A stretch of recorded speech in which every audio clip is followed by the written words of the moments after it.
हरे कृष्णा। हमने पिछली वीडियो में देखा था कि कैसे अवधूत ब्राह्मण और यदुराजा के बीच में वार्तालाप हुआ था और अवधूत ब्राह्मण ने कैसे 24 गुरुओं का आश्रय लिया था और उनसे उनका अध्ययन करके आत्म साक्षात्कार किया था। तो आज से हम ये 24 गुरुओं के बारे में उनसे क्या क्या अवधूत ब्राह्मण ने सीखा था वो हम देखने की कोशिश करेंगे। तो सबसे पहले जो अवधूत ब्राह्मण ने शिक्षा ग्रहण किया था वो था पृथ्वी। तो हम अपनी अवधूत ब्राह्मण ने एक पृथ्वी से सीखा था कि कैसे अपने अंदर सहिष्णुता भाव का विकसित करें। तो हम अपने मनुष्य जीवन में देखते हैं कि कैसे मनुष्य अपना स्वार्थ के लिए निरंतर ये पृथ्वी माता का शोषण करता है, चाहे वो अन्न के लिए हो या तेल के लिए हो या गैस के लिए हो, खनिज के लिए हो या तकनीकी या वाहन के लिए हो। ऐसे कई सारे पदार्थ वगैरह जो भी हमको ज़रूरत है वो हम पृथ्वी का से शोषण करके वो प्राप्त करते हैं।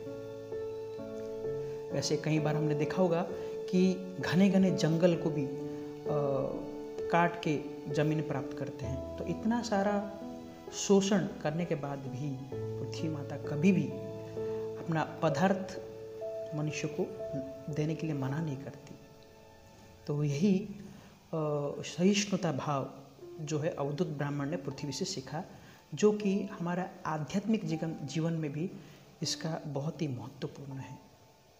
जैसे श्री चैतन्य महाप्रभु भी शिक्षाष्टक में बताते हैं, तृणादपि सुनिचेन तरोरपि सहिष्णुना अमानी न मानदेन कीर्तनीय सदा हरि।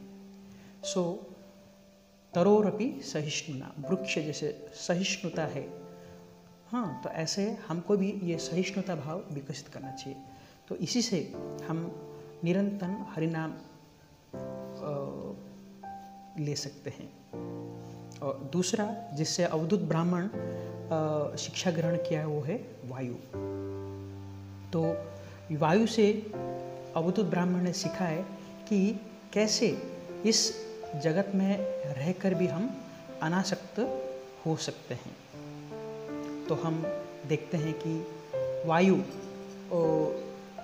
वन में जब प्रवाह करती है तो पुष्प और फलों का सुगंध लेके वो सब जगह फैल के वातावरण को सुगंधित कर देती है। किंतु और कभी कभी जलप्रपात में भी वो अगर वायु बहती है तो उसके बूंदों को वो सब जगह छिड़का कर वहाँ का वातावरण को ताज़ा कर देती है। तो ऐसे है वायु का अच्छे गुण। लेकिन वही वायु कभी कभी आप देखते हैं कि वन में कोई अग्नि लगा है तो उसको एक ईंधन के समान काम करके वो वन को भस्मसात कर देते हैं। चाहे शुभ या अशुभ परिस्थिति हो, वायु हमेशा निष्पक्ष रहता है। तो ऐसे ही भक्त को भी अनासक्त होके अपना कार्य करना चाहिए। जैसे हम जप करते हैं तो कभी हमको ऐसा वातावरण मिल जाए कि बहुत ही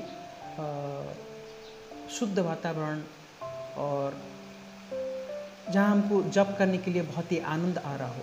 लेकिन कभी कभी ऐसा भी हो वातावरण अच्छा ना मिले, एक नारकीय परिस्थिति हो, चाहे वो अच्छे परिस्थिति हो या नारकीय परिस्थिति हो, अगर हम अपना इंद्रियों को, हमारा मन को भगवान कृष्ण के चरण में हमेशा निवेशित करके अगर हम कृष्ण भावना में सजग रहेंगे या दृढ़ता से पालन करेंगे तो हम आनंद प्राप्त करेंगे। तो यही हम सीख सकते हैं कि कैसे हमको अनासक्त होना है। इसके अलावा हम देखते हैं कि वायु कभी कभी चारों दिशा से प्रवाह होकर वहाँ का वातावरण को उत्तेजित कर देती है। ऐसा ही हमारा मन भी, तो ये जो भौतिक जगत में है इसमें इतना सारा पदार्थ, इतना सारा जो माया के द्वारा वशीभूत होकर इतना सारा वस्तुएं हैं हमारे सामने, उसके द्वारा मन हमेशा निरंतर उसके भोग करने के लिए प्रयास करती है। तो ऐसे चाहे वो शुभ परिस्थिति हो या अशुभ परिस्थिति हो, कैसे भी परिस्थिति में वायु जैसे हमको अनासक्त होकर अगर हम अपना कार्य करेंगे तो हम भक्ति दृढ़ता से पालन कर सकते हैं। हरे कृष्णा।